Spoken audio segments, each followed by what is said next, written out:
Mr. Giuliani, thank you for joining us here. Thank you for having me. You are visiting Argentina as an advisor of Sergio Massa. Yes, and Senator D'Onofrio. Senator D'Onofrio and Sergio Massa came to visit me. Actually, we met twice in the United States, and they asked me and my partner, John Huvane, if my company would do a report on crime in the Buenos Aires area, in Argentina in general, but the Buenos Aires area, and what are the things that can be done to make it much safer? What are the best procedures? What are the best ways to organize the police, the courts, the prosecutors, the prisons? So we sent a team here. My company did, Giuliani Security and Safety, about 2 months ago. They spent about 8 days here, 10 days here. They studied the system. Then we sat in New York and debated it, wrote up the report. It's all written up, and we delivered it to them yesterday at the conference. We delivered one to Sergio Massa, and then today to Senator D'Onofrio. Did you have any free time here in Argentina? No. Just talking all the time with journalists and with politicians. And meeting with some of the political people and trying to explain the report. Hopefully they'll get a chance over a period of time to read it, and it'll affect policy. But we feel we want to make sure we get it in their heads and they understand the rationale for it. Let me ask But I have to say, it's driving through the city. Oh yeah, sure. Beautiful city. Yes, it is. It is. Buenos Aires is a huge city. Let me ask you about safety issues. You have a diagnosis here in Argentina? Yes. Yes, and tell me about this. I mean, several. One is the proliferation of police departments. You have, in many cases, too many police departments. They should be consolidated more. They should be working on the same, what we call working on the same page. They should be trained together, working together. They should be sharing information together, because you end up with too much duplication. We watched some of the crowd control done at your football games, which we call soccer. Yes. And we have a lot of crowd control problems in New York, and we have a lot in America. And my company has worked all over the world. We worked on the Asian Games, the Olympics. You actually have too many police, and they're not really being used the right way. There are things about crowd control, modern things that we've learned about crowd control. So you're ending up using maybe a third more police than you have to use. Yes. You could use a third less, but use them more efficiently and effectively. You could use the CompStat system so that you measured crime, determine where the crimes were, and assigned your police that way, rather than just assigning them. So some of it has to do with much more efficiency by consolidating, and coordinating, yes. Yeah, and using computer programs to determine how you're going to assign your police. Second, too much corruption. Too much corruption. That has to start from the top. The president has to speak out against it. All the public officials have to talk against it. And corrupt police officers have to be removed. But there isn't just corrupt police officers. There's corruption in the judicial system and in the prosecutorial system. That has to be rooted out. Very, very, very, very, very, very important. And I think you've got a positive in the sense of Tigre. Sergio Massa and the other people in Tigre have done a great job of reducing crime. I use Tigre as an example, and we worked, so far my company has worked in about 40 different cities in about 10 different countries. And we use Tigre as an example of how you can take a city and reduce crime by 80%. Yeah. His policies there, Massa's policies there are excellent. And that command center, which I got to visit yesterday, is one of the best there is. It's the best one in Latin America. Yes. And it's one of the best ones in the world. I mean, it will match up against in the U.S. are good command centers. Talking about judiciary corruption, here in Argentina we have this phenomenon of revolving door. You know what is the revolving door? The revolving door is you get arrested and you're out in a day or two. Yeah, right. And it is tremendously damaging, particularly for serious crime, because all it does is prevent crime for a day or two. And that person that goes out commits many, many crimes. One of the concepts that we developed in the United States back in the 1980s is what we call, and we discussed this in the report, career criminal. A career criminal is somebody, you have him out on the street, he's going to commit crimes. Yeah. The more he's on the street, the more crimes you get. The more he's in jail, the less crimes there are. And that's why for certain criminals, maybe after their third major offense, they should go to jail for life. Never be let out. You know how much your crime rates would go down if you did that? If I used to calculate that if somebody who should get 10 years in prison only got 5, I used to calculate all the crimes they commit in that 5-year period before you caught them again. Career criminals are crime machines. And the other thing you have to understand, and the report talks about, is your population in Buenos Aires, in Argentina, is largely lawful people, decent people, good people.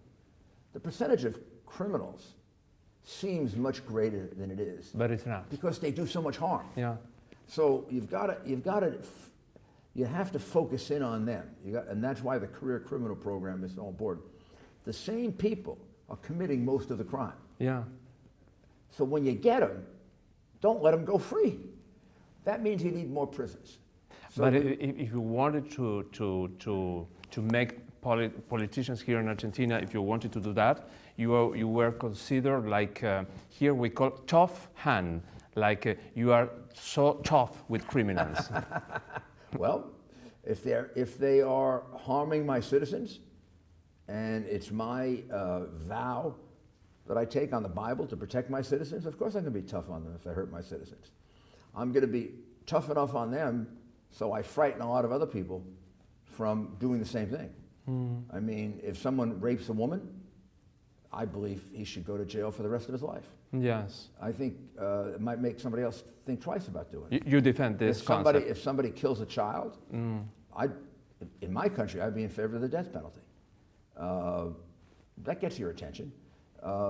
Back in the 1930s, we had a kidnapping. It was the Limburg kidnapping. We set the death penalty as the penalty for kidnapping. You know how few kidnappings we have in America? I don't know. Very few. Hard to remember the last one. How many kidnappings do you have here in Argentina? A lot. Yeah. A lot. We have almost none. Mexico has a tremendous number of kidnappings. Right above the border is the United States. It would actually be a much better crime in America to do kidnapping because people have more money. You get more money. We don't have kidnapping in the United States because when the Lindbergh case took place, the United States passed a law that made it a capital offense to do kidnapping. And if you do a kidnapping in the United States, the entire government comes down on you.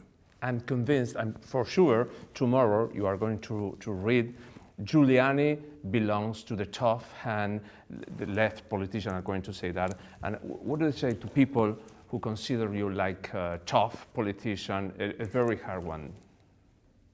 I say to them, I'm tough to protect innocent people, people who can't protect themselves, and the ones who are soft on criminals are part of the problem.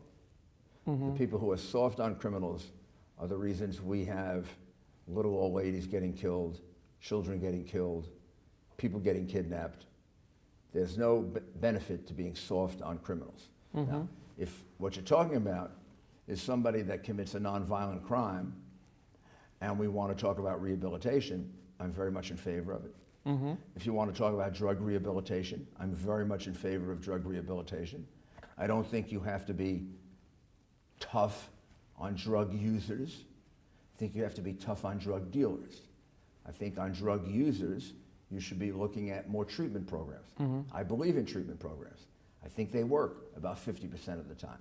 That's a pretty good percentage. Yes. I believe in rehabilitation programs for criminals that haven't proven to me that they're career criminals. So when you say I'm tough, I can also be very, very moderate and very, very sensible, where I see the opportunity at reformation. Yes, you are talking about drugs. How much crime is drug related? Always hard to say. 60, somewhere, depending on the country, depending on the city, depending on the area, somewhere between 60 and 75% would be almost always a good guess. Yes. So you are against the legalization of drugs? Right. Why? Because there'd be even more crime. If more people got involved in using drugs, the black market for drugs would become as big as the drug market that we presently have, and we'd have two markets. We'd have the legal and the black market. Yeah. All you have to do is look at the problem we have in the United States with prescription drugs, and you can see that just making drugs illegal doesn't solve the problem. We have people in the United States becoming addicts based on legal medicines. And what do the crooks do? They steal the legal medicines and they sell them to people. Yeah. So the problem is addiction. The problem is not whether it's legal or illegal. It is addiction. Yes. You've got to do as best you can to reduce the number of drugs available. And then you have to work on, number one, education for young people so they don't use drugs. And number two, rehabilitation for anybody who has a chance at rehabilitation. Because the problem is addiction and the demand for drugs. Whether you legalize it or you don't, the demand is going to be so great, it's going to be beyond what we would legally allow. Yeah. So you're just trading one problem for another. You used to talk about clean cities or clean neighborhoods in order to fight to crime. Why? What does it mean? Well, I think the physical appearance of a place can give you an indication of how much the people that live there respect the rights of other people. Oh, yeah. You know, if they, let's take graffiti. If I have a house, I don't want anybody to write on my house. Somebody comes and writes on my house, all kinds of crazy stuff. That's violating my rights. That's showing no respect for the right that I have to have my property the way I want it to be. When you see it all over the city, what it means is you have a whole city in which you have a whole group of people who have no respect for the rights of other people. A city like that has a lot of crime. Oh, yeah. I can almost tell you the crime rate of a city by looking at it. I can look at it, and if I see a clean, orderly city, even an old one, I know that's going to be a pretty peaceful city. If I see a city filled with garbage and junk and on the streets, graffiti all over the place, I know you got problems. Did you visit any shanty town, any poor neighborhood here in Argentina? Yes, we've looked at those. And which was your impression? My impression is that, first of all, that's a shame. In a city that's this rich, just like New York, it's a shame when we have neighborhoods like that because we have great wealth. I think a lot of concentration has to be put on bringing those places back. I did. You know, we had terrible problems in Bedford-Stuyvesant and in Harlem and in the lower part of the Bronx and in Washington Heights. I made special emphasis to try to the only way you're going to solve those problems, you first have to get the crime out. Because people won't go in and do the social work unless you get the crime out. People often say to me, what should you do in an area like that? Law enforcement or social work? You got to do both. You got to do the law enforcement so the social work will work. People aren't going to go teach in a place where they can get killed. Doctors aren't going to go to hospitals in places where they can get killed. So if you want to fix a neighborhood, we call them neighborhoods. Yeah. If you want to fix a neighborhood, you got to first make it relatively safe. Then you should follow that with good schools, good health care, and a decent quality of life for people. It's possible to do. Your Buenos Aires is big enough, strong enough, rich enough, so is Argentina to do it. And Tigre is a wonderful example that you can use. And now San Fernando, wonderful example that you can use that if people put their mind to it, they can reduce crime. If you live in Argentina, you live in Tigre. Yeah. I would live in Tigray tomorrow. It's you know, it's as safe as New York City. People said that you changed New York City. You did the miracle. Which was the secret? The secret was having a plan, a crime reduction plan, and then a plan for everything else, and sticking to it, and not letting anybody stop me. Thank you very much. It was a Thank you. pleasure. Thank you.